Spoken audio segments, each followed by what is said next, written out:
আসসালামু আলাইকুম সুপ্রিয় শিক্ষার্থী সবাইকে স্বাগতম আরেকবার ফরিদ আহমেদ ভূঁইয়া একাডেমি কর্তৃক আয়োজিত অনলাইন ক্লাস প্রোগ্রামে। আমি মোহাম্মদ শাহপরান, সহকারী শিক্ষক গণিত। আজকে আমরা হাজির হয়েছি অষ্টম শ্রেণীর সাধারণ গণিতের অধ্যায় 3 অর্থাৎ পরিমাপ চ্যাপ্টার নিয়ে, যেখানে আজকে আমরা আলোচনা করব মেট্রিক পদ্ধতির সহজ সূত্র নিয়ে। তো টপিকসটা আমাদের মেট্রিক পদ্ধতির সহজ সূত্র হলেও তার আগে আমি কিছু কথা বলে নিই। পরিমাপ চ্যাপ্টারে আমরা পরিমাপ কথাটা যখন বলি তখন কোনো কিছু যখন আমরা বাস্তবে কিনতে যাই বা মাপতে যাই বা ওজন করতে যাই, বিশেষ করে আমরা বাস্তব জীবনে কোনো কিছুর যখন মাপতে যাই, তার মানে দৈর্ঘ্য, অথবা কোনো কিছু ওজন করতে যাই সেটাও মাপার কথাটা যখন আমরা বলবো তখন আমাদের কি আসে? কোনো কিছুর কতটুক লম্বা বা কতটুক খাটো এগুলা মাপা, কোনো কিছুর ওজন কতটুক সেটাও মাপা। তারপর আমরা যদি বলি বাজারে আমি একটা জিনিস কিনতে গেছি, সেটা তরল যদি হয় সেটা হবে লিটারে মাপা হয়। তারপর যদি আমি কোনো কিছু তরল ছাড়া এমনি কঠিন কোনো বস্তু যদি আমি মাপতে যাই, সেক্ষেত্রে আমরা কেজি ব্যবহার করে থাকি। ঠিক একইভাবে দৈর্ঘ্যের ক্ষেত্রে কোনো কিছুর দূরত্ব মাপার জন্য আমরা কি ব্যবহার করি? মিটার বা সেন্টিমিটার, যেটাই হোক। তো এই যে কথাগুলো বললাম, দৈর্ঘ্য মাপা, কোনো কিছুর ওজন মাপা, সেটা তরল হোক অথবা কঠিন পদার্থ হোক, ওই মাপামাপির ব্যাপারটা যখন আসছে সেখানে আমাদের পরিমাপ কথাটা চলে আসে। তো পরিমাপের যে বাস্তব দিকটা আমরা এখন বললাম সেটার সাথে সম্পূর্ণ মিল আছে আমাদের আজকের এই আলোচনার টপিকসে। তো আমরা আলোচনার শুরুতে এখানে দেখো কিছু একটা সূত্র আকারে তীরচিহ্ন দিয়ে একটা পর একটা আমি লিপিবদ্ধ করলাম। তো যেখানে আমি প্রথম দেখতে পাচ্ছি এটা বলার আগে মেট্রিক পদ্ধতির সহজ সূত্রটা কেন লিখলাম? আমরা মেট্রিক পদ্ধতিটা কি বা কেন পরিমাপের জন্য এই মেট্রিক পদ্ধতিটা জানা দরকার আরেকবার বলে নিই। সেটা হলো পৃথিবীতে যখন বিভিন্ন দেশে বিভিন্নভাবে মাপার একক বিভিন্ন ছিল, তখন দেখা গেছে এক দেশ থেকে অন্য দেশে কোনো লোক গেলে তাদের জন্য কোনো কিছু কেনা বা কোনো কিছু পরিমাপ করাটা কঠিন হয়ে যেত। যে আমার দেশে আমার দেশীয় পদ্ধতিতে একটা পদ্ধতি আছে মাপার, অন্য দেশে গেলে অন্য পদ্ধতি। যেমন আমরা এখানে এখনও যদিও কোনো কিছু মাপার জন্য কেজি, লিটার এগুলো ব্যবহার করে থাকি বা মিটার ব্যবহার করে থাকি। সাপোজ ইংল্যান্ডে বা লন্ডনে গেলে ওইদিকে এখনও মাপামাপির বা কঠিন পদার্থ বা তরল পদার্থের মাপামাপির জন্য তোমার পাউন্ড বা এরকম ক্যারল এরকম ব্যবহার করে থাকে। তো আমরা এই সমস্যাটাকে সহজে সমাধান করার জন্য পয়লা জুলাই 1982 সালে একটা পদ্ধতি আবিষ্কার হয়, সেটা হলো মেট্রিক পদ্ধতি, যেটা আমরা আলোচনার টপিকস আজকে আমাদের যেটা। তো সেই মেট্রিক পদ্ধতির সুবিধা হলো পৃথিবীর যেখানে যাই না কেন এই মেট্রিক পদ্ধতিটা সর্বজনীন স্বীকৃত। তো যে কারণে এই পদ্ধতিতে আমি জানলে পুরা ওয়ার্ল্ড ওয়াইড যে কোনো দেশে গিয়ে আমি এই পরিমাপ, সেটা তরল হোক, কঠিন পদার্থ হোক বা দৈর্ঘ্য হোক, যে কোনো কিছুর সাথে এটা মিল পাবো। এই পদ্ধতিটাকে আর মানে আমরা এক কথা বলতে পারি আন্তর্জাতিক পদ্ধতি। তো এই আন্তর্জাতিক পদ্ধতি মেট্রিকটা আমরা যদি ভালো করে শিখতে পারি, তাহলে যে কোনো জায়গায় গিয়ে আমরা পরিমাপের সংশ্লিষ্ট কোনো জায়গায় আমরা ঝামেলায় পড়বো না। তো শিক্ষার্থীরা আমরা একটু দেখে নেই এই মেট্রিক পদ্ধতিটার সহজ সূত্রটা আমরা কিভাবে শিখতে পারি। এখানে দেখো সর্বপ্রথম লেখা আছে মিলি, সেন্টি, ডেসি, মিটার, ডেকা, হেক্টা, কিলো। তার মানে আমি যদি দুই মাথার দিকে খেয়াল করি, প্রথম এবং লাস্টে মিলি আর হলো কিলো। আমরা এই কিলো কথাটা বললে কি চলে আসে? কিলো কথাটা বললে আমরা কঠিন পদার্থের যখন ওজন করতে যাই বা পরিমাপ করতে যাই, সেখানে আমাদের কিলোগ্রাম বা কিলো যখন বলি আমাদের কিলো লিটারও চলে আসে। ওজন তরল পদার্থের ওজন যখন আমরা মাপতে যাই সেখানে কিলো লিটারও চলে আসে বা লিটারও চলে আসে। তো আমরা এই প্রথমে যে মিলি এবং লাস্টে যে কিলো আছে, তার মানে আমরা কঠিন পদার্থের ক্ষেত্রে হোক আর তরল পদার্থের ক্ষেত্রে হোক সবচেয়ে ছোট এককটাকে আমরা পাচ্ছি কি হিসেবে? মিলি হিসেবে। আমি যদিও ছোট থেকে বড়র দিকে লিখছি বা লিখেছি, সবচেয়ে ছোটটা হলো মিলি আর সবচেয়ে বড়টা হলো কিলো। তো আমরা এই কিলো এবং মিলির মাঝখানে যে বাকি যেগুলো আছে সেগুলো কিভাবে চেঞ্জ হয়, যদিও এই মাঝখানেরটাও আমরা চিনি মিটার হিসেবে, সেটাও আমরা চিনি। যেমন কিলো আমরা দূরত্ব মাপার জন্য কিলোমিটার বলি, হ্যাঁ, আবার ওজন কঠিন পদার্থের ওজন মাপার জন্য কিলোগ্রাম বলি।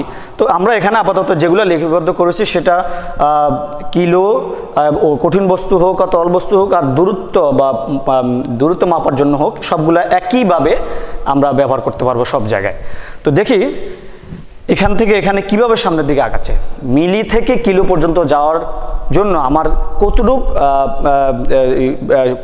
জিনিস মনে রাখতে হবে বা কতটুক চেঞ্জ হচ্ছে তাদের মধ্যে, সেটা একটু আমরা একটু খেয়াল করি। দেখো এখানে মিলি, সেন্টি, ডেসি, মিটার। আমরা বইয়ে যখন দেখব যে অষ্টম শ্রেণীর গণিত বইয়ের পরিমাপ চ্যাপ্টারে ওখানে লেখা আছে যে এই পদ্ধতিটা বা এই সূত্রটার একটা গুণ আছে, সেটা হলো প্রত্যেকটা থেকে প্রত্যেকটাতে যখন আমরা যাব, স্পেশালি যদি বলি বাম থেকে ডান দিকে যদি আমরা যাই, বাম থেকে ডান দিকে যদি আমরা যাই, এক কথা যদি ডান দিকে যাই, সবগুলার সাথে 10 গুণ করে বৃদ্ধি পাবে। যদি আমি মিলি থেকে সেন্টি যাই 10 গুণ করে বাড়বে, সেন্টি থেকে ডেসি যাই 10 গুণ করে বাড়বে, ডেসি থেকে মিটার যাই 10 গুণ করে বাড়বে। এই পদ্ধতিতে 10 গুণ 10 গুণ 10 গুণ করে বেড়ার কারণে এই চ্যাপ্টারের আমরা আরেক নাম দিতে পারি 10 গুণোত্তর। 10 গুণোত্তর। বিজ্ঞানীরা এই চ্যাপ্টারের বিকল্প আরেকটা নাম বলেছেন 10 গুণোত্তর। তো আমরা যদি খেয়াল করি কিভাবে চেঞ্জ হচ্ছে, আমি এখানে দেখো লিপিবদ্ধ করেছি যে ডান দিকে 10 গুণ করে বাড়বে। আবার যদি আমি ডান দিক থেকে বাম দিকে আসি তাহলে বাম দিকে 10 ভাগ করে কমবে বা 10 ভাগ হবে। তার মানে আমি যদি বলি মিলি থেকে যদি আমি সেন্টি যাই তাহলে 10 গুণ বাড়বে, আবার যদি বলি সেন্টি থেকে মিলি আসি তাহলে 10 ভাগ হবে, 10 ভাগের 1 ভাগ হবে। তো আমরা এই পদ্ধতিতে এই চ্যাপ্টারে যে ম্যাথগুলো আছে, আমরা ম্যাথগুলোর মধ্যে দেখা যাবে একটা ঘরের দৈর্ঘ্য প্রস্থ উচ্চতা দেওয়া আছে, সেখানে হয়তোবা ডিসি আকারে বলা আছে, কোথাও আবার ভেক্টর আকারে বলা আছে। তো সেখান থেকে আমাদের নর্মাল যে একক, আমরা সবচেয়ে নর্মাল একক বা এই পর্যন্ত যে একক ব্যবহার করে আসছি সেটাকে মিটার, দৈর্ঘ্যের একক হিসেবে আমরা কি জানি মিটার। ওই মিটারটাতে আমরা নিয়ে এসে ম্যাথটা করতে হবে আমাদের। তো তার জন্য এই সূত্রটা খুব ইম্পর্টেন্ট। আজকে আমাদের আলোচনার এই বস্তু থেকে আমরা যে জিনিসটা শিখবো সেটা সারা জীবন আমরা এই পদ্ধতিতে বা এই সূত্র ব্যবহার করে মনে রাখতে পারবো। তো দেখো আবারও বলিনি, আমরা যদি ডান দিক থেকে যাই তাহলে 10 গুণ করে বাড়তেছে, বাম দিকে গেলে কি 10 ভাগ করে কমতেছে বা 10 ভাগ হচ্ছে প্রত্যেকটা। তো তার সাথে এখন আমাদের এই যে ডান পাশে আমি এই কয়েকটা কথা লিখেছি তার মিলটা কথা আমরা একটু চেক করব, বা উদাহরণটা আমরা একটু যদি দেখি। 1 মিটার আমি জানতে চাচ্ছি যে কত সেন্টিমিটার। 1 মিটার আমি জানতে চাচ্ছি যে কত সেন্টিমিটার। আচ্ছা, এখন যদি বলা হয় 1 মিটার সমান কত সেন্টিমিটার, তাহলে এটা কোন দিক থেকে কোন দিকে যাচ্ছে, কি ডান থেকে বাম দিকে জানতে চাচ্ছি নাকি বাম দিক থেকে ডান দিকে জানতে চাচ্ছি? আমি একটু খেয়াল করি, দেখো আমি জানতে চাচ্ছি কি 1 মিটার কোনটা, এটা, আচ্ছা এটা। আর 1 মিটার সমান কত বের করতে চাচ্ছি, সেন্টিমিটার। সেন্টিমিটার কোথায়, এই যে এখানে। তাহলে আমার এই দুইটার মধ্যে আমার এখন কাজ, এই যে প্রথম যে প্রশ্নটা 1 মিটার সমান কত সেন্টিমিটার, এটার মধ্যে আমাদের সম্পর্কটা যদি আমরা খেয়াল করি, দেখো সেন্টি আর মিটার, তার মাঝখানে একটা আছে কি ডেসি। তাহলে আমি যদি এটার থেকে এটাতে যাই 10 গুণ, আবার এটা থেকে যদি এটাতে যাই 10 গুণ, তাহলে টোটাল আমার কত গুণ হচ্ছে, 100 গুণ। আগে আমি এই ব্রিজটা বানিয়ে ফেলবো, বা এই ব্রিজটা খেয়াল করবো যে টোটাল সেন্টি থেকে মিটার পর্যন্ত কত গুণ হচ্ছে। আমরা জানি প্রত্যেকটার সাথে প্রত্যেকটা 10 গুণ করে বৃদ্ধি পাচ্ছে, কোন দিকে, এই বাম পাশ থেকে ডান দিকে। তাহলে এখানে 10, আবার ডেসি থেকে মিটারে 10, তাহলে আমি টোটাল সেন্টি থেকে মিটারে যেতে হচ্ছে কত গুণ দিয়ে, 10 × 10 মানে 100 গুণ দিয়ে। আচ্ছা, এবার জানতে চাচ্ছি আমি আমার কাজটা কি এদিক থেকে এদিকে আমি নেব না এদিক থেকে এদিকে নেব, ডান থেকে বাম দিকে না বাম থেকে ডান দিকে। খেয়াল করো, আমি জানতে চাচ্ছি 1 মিটার সমান কত সেন্টিমিটার। 1 মিটার সমান কত সেন্টিমিটার, তাহলে আমি জানতে চাচ্ছি মিটার এটা, আর কত সেন্টিমিটার এদিকে। 1 মিটার সমান কত সেন্টিমিটার। আচ্ছা, আমি জানতে চাচ্ছি কি এদিক থেকে এদিকে, সেন্টিমিটারটা আমি জানতে চাচ্ছি কত সেন্টিমিটার, 1 মিটার। তাহলে কোন দিক থেকে, আমি বুঝতে পারছি যে এদিক থেকে এদিকে আমার জানার আগ্রহটা জানতে চাচ্ছি আমরা এদিক থেকে এদিকে। তার মানে সেন্টি থেকে আমি যদি মিটারে যাই তাহলে আমি বলতে পারি যে 1 মিটার এবং সেন্টি এবং মিটারের সাথে 10 গুণ × 10 গুণ, তার মানে 100 গুণ হলে তাহলে আমি লিখতে পারি 1 মিটার সমান 100 সেন্টিমিটার। একইভাবে যদি আমরা পরেরটা খেয়াল করি যে 1 কিলোমিটার সমান সমান কত মিটার, তো প্রশ্ন আমাদের একইভাবে আমরা আগাবো আগেরটার মতোই। 1 কিলোমিটার, আচ্ছা কিলো কোনটা, এটা, আচ্ছা এরপর আমি জানতে চাচ্ছি কি মিটার, মিটার কোথায়, এখানে। তাহলে তার সাথে আমি দেখতে পাচ্ছি এখানে 10 গুণ, এখানেও দেখতে পাচ্ছি এখানে 10 গুণ, এরপরও দেখতে পাচ্ছি এখানে 10 গুণ। তাহলে এই মিটার এবং কিলোমিটারের মাঝখানে কত গুণ তৈরি হচ্ছে, 10 ইন্টু 10 ইন্টু 10 সমান সমান কি বলতে পারি, 1000 গুণ হয়ে যাচ্ছে। তাহলে এখন প্রশ্নটা আমার হচ্ছে কি 1 কিলোমিটার সমান সমান কত মিটার, মিটার আর কিলোমিটার। এখন যদি বুঝতে একটু মানে সহজ হবে তোমার জন্য, দেখো আমি মিটার থেকে কিলোমিটারে যাচ্ছি নাকি কিলোমিটার থেকে মিটারে আসতেছি, এটা আগে তোমাদের জানতে হবে। আমি মিটার থেকে কিলোমিটার দিকে যাচ্ছি নাকি কিলো থেকে মিটার দিকে জানতে চাচ্ছি, সেটা এই প্রশ্ন তোমাকে বলে দিবে যে 1 কিলো সমান তুমি জানতে চাচ্ছ কত মিটার, কত মিটার, তার মানে কত মিটার যোগ করলে আমার মানে কত মিটার মিলে আমার 1 কিলোমিটার হবে। তার মানে আমি মিটার থেকে কোথায় জানতে চাচ্ছি, কিলোর দিকে। তার মানে ছোট থেকে বড়র দিকে, মিটার ছোট কিলো বড়, তাহলে আমি কোন দিক থেকে যাচ্ছি, ছোট থেকে বড়র দিকে। আমি আগে বলেছি আমি কিন্তু এই সূত্রটা সাজিয়েছি ছোট থেকে বড়র দিকে, আর উল্টাভাবে ঠিক যদি আমি লিখি বড় থেকে ছোটোর দিকে সাজাতে পারবো। কিন্তু এখন যেহেতু আমি ছোট থেকে বড়র দিকে সাজিয়েছি, তার মানে মিটারটা ছোট আর কিলোমিটারটা অবশ্যই বড়। তাহলে আমি জানতে চাচ্ছি কি 1 কিলোমিটার সমান কত মিটার, তার মানে কত মিটারে 1 কিলোমিটার হয়। তাহলে আমি জানতে চাচ্ছি কি ছোট থেকে বড়র দিকে, তাহলে নিশ্চয়ই আমি বাম থেকে ডানের দিকেই যে জিনিসটা জানতে চাচ্ছি সেটা কোন দিকে, বাম থেকে ডানের দিকে। তাহলে আমরা দেখতে পেলাম মিটার এবং কিলোমিটার, আমাদের যে প্রশ্নটা সেটা কি কিলো আর মিটার, মিটার কিলো, তার মাঝখানে যে ব্রিজটা তৈরি হয়েছে সেই ব্রিজটা কত গুণ, 1000 গুণ। তাহলে আমি লিখতে পারি 1 কিলোমিটার সমান সমান 1000 মিটার। ঠিক একইভাবে যদি আমরা উল্টাটা যদি আমরা খেয়াল করি, সেখানে লাস্ট যে প্রশ্নটা বলা আছে যে 1 সেন্টিমিটার সমান সমান কত মিটার। দুটা আমরা একই টাইপের প্রশ্ন দেখলাম যে বাম থেকে ডান দিকে বা ছোট থেকে বড়র দিকে যেতে যাচ্ছি আমি। এবার যদি আমরা খেয়াল করি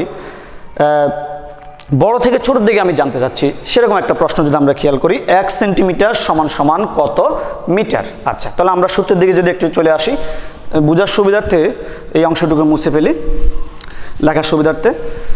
তাহলে আমরা যদি খেয়াল করি 1 সেন্টি আর মিটার, আগে আমরা ব্রিজটা দেখি সেন্টি এবং মিটার মাঝখানে ব্রিজটা কতটুকু, এই অংশটাও মুছে ফেলি আমরা, শুধু এই প্রশ্নটা রাখি। আচ্ছা সেন্টি এবং মিটার, এই যে ব্রিজটা কিছুক্ষণ আগে প্রথম যে প্রশ্নটা আমরা করেছিলাম সেটা, তাহলে ওই প্রশ্নটার উল্টা প্রশ্ন আমাদের এখন হয়ে গেছে। এখন যদি খেয়াল করি সেন্টি এবং মিটারের মাঝখানে কত গুণ ব্রিজ, 100 গুণ। আবারও লিপিবদ্ধ করে এখানে 100 গুণে, যদিও এটা আমি আগে লিখে ফেলেছি। তো এবার যদি আমি খেয়াল করি ব্রিজ ঠিক আছে 100 গুণ, তাদের মাঝখানে ডিফারেন্সটা 100 গুণ, কিন্তু এখন আমার প্রশ্নটা কি এদিক থেকে এদিকে নাকি এদিক থেকে এদিকে, তার মানে ডান দিক থেকে বাম দিকে না বাম দিক থেকে ডান দিকে। যদি খেয়াল করি 1 সেন্টিমিটার সমান সমান কত মিটার, 1 সেন্টিমিটার সমান সমান কত মিটার, তার মানে আমি এবার কি জানতে চাচ্ছি, বড় থেকে ছোটোর দিকে, বড় থেকে ছোটোর দিকে আমি জানতে চাচ্ছি। আবার খেয়াল করো 1 সেন্টিমিটার সমান কত মিটার, মানে আমি জানতে চাচ্ছি কি মিটার, কত মিটার, মানে আমি 1 সেন্টিমিটার সমান সমান 1 কত মিটার। খেয়াল করো যদি প্রথম প্রশ্নটা আমরা খেয়াল করি, আমি লিখেছিলাম 1 মিটার সমান সমান কত সেন্টিমিটার। বোঝার সুবিধার্থে আমি আবারও লিখি, আমি লিখেছিলাম 1 মিটার সমান সমান কত সেন্টিমিটার। এই প্রশ্নটা যখন করা হয়েছিল তখন আমরা খুব সহজে বুঝতে পারতেছি যে ছোট থেকে আমি বড়র দিকে যাচ্ছি। ঠিক উল্টাটা প্রশ্ন যখন আমি করতেছি 1 সেন্টিমিটার সমান সমান কত মিটার, আর মিটারকে দিয়ে আমি সেন্টিমিটার শিখবো, মিটার থেকে আমি সেন্টিমিটার বের করতে চাচ্ছি, তার মানে বড় থেকে আমি কোন দিকে যাচ্ছি, ছোটোর দিকে। তাহলে আমরা জানি যে কিছুক্ষণ আগে যে আমরা বললাম যে বড় থেকে ছোটোর দিকে বা ও ডান দিক থেকে যদি বাম দিকে আসে তাহলে 1000 মানে 10 ভাগ হয়ে আসবে। তাহলে আমরা যদি খেয়াল করি এদিক থেকে এখানে আসলে 10 ভাগ, 10 ভাগের 1 ভাগ, আবার এদিক থেকে এখানে আসলে তাও 10 ভাগের 1 ভাগ। তাহলে টোটালটা আমার কি হচ্ছে, আমি যেহেতু এদিক থেকে এদিকে বলি, যদি আমার এই তীরচিহ্নটা প্রথম তীরচিহ্নটা কোন দিক থেকে ছিল, এদিক থেকে এদিকে, যে কারণে আমরা 100 গুণ হিসেবে বলেছি। এবার যেহেতু আমার প্রশ্নটা এদিক থেকে এদিকে, তাহলে তীরচিহ্নটা আমি এবার এদিকে ঘুরিয়ে দিতে পারি, যে কারণে দুইটা তীরচিহ্ন যেহেতু একই দিকে, তাহলে ভাগ ভাগ হিসেবে যদি আমরা টোটাল কত ভাগ হয়ে যাচ্ছে, 100 ভাগের 1 ভাগ। দেখো এই দুটো যদি আমরা গুণ দেই তাহলে 100 ভাগের 1 ভাগ হয়ে যায়। দ্যাট মিনস আমি বলতে পারি 1 সেন্টিমিটার সমান সমান 100 ভাগের 1 মিটার। তো প্রিয় শিক্ষার্থীরা, এই পদ্ধতিতে আমরা খুব সহজে এই মিলি থেকে শুরু করে কিলো পর্যন্ত যে কোনো প্রবলেম যদি আমরা পাই পরীক্ষা প্রশ্ন আকারে বা এমসিকিউ আকারে, খুব সহজে আমরা এই মেট্রিক পদ্ধতির সহজ সূত্র দিয়ে আমরা খুব সহজে সমাধান করতে পারবো। সেক্ষেত্রে তোমাদের যেটা জানতে হবে সেটা হলো মিলির পরে কি সেন্টি, সেন্টির পরে কি ডেসি, ডেসির পরে মিটার, মিটার পরে ডেকা, ডেকার পরে হেক্টা, হেক্টার পরে কিলো। এখন এটাকে মনে রাখার জন্য তোমার যেভাবে তুমি সূত্র প্রয়োগ করো, তোমার মনে রাখতে হবে যে সিরিয়ালটা অ্যাসেন্ডিং অর্ডার বা ডিসেন্ডিং অর্ডার, মানে ঊর্ধ্বক্রম বা নিম্নক্রম অনুযায়ী যেভাবে মনে রাখো না কেন, মিলির পরে সেন্টি, সেন্টির পরে ডেসি, ডেসির পরে মিটার, মিটার পরে হেক্টা, তাহলে তোমার গুণটা 10 গুণ, এটা আমি জানি, কিন্তু কোনটার পরে কোনটা এটা যদি না মনে রাখতে পারি তাহলে তোমার ম্যাথে গিয়ে প্রবলেম হয়ে যাবে বা আমাদের কাঙ্ক্ষিত রেজাল্টটা বের হবে না।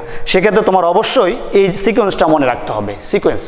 তো আজকে আমাদের যে আলোচনার টপিকসটা আশা করি সবাই খুব ভালো করে দেখেছো এবং বোঝার চেষ্টা করেছো। তো পরবর্তী ক্লাসে আমরা এই রিলেটেড যে ম্যাথগুলো আছে সেগুলো নিয়ে ইনশাআল্লাহ আলোচনা করব। সেই পর্যন্ত সবাই ভালো থাকো, সুস্থ থাকো, আল্লাহ হাফিজ।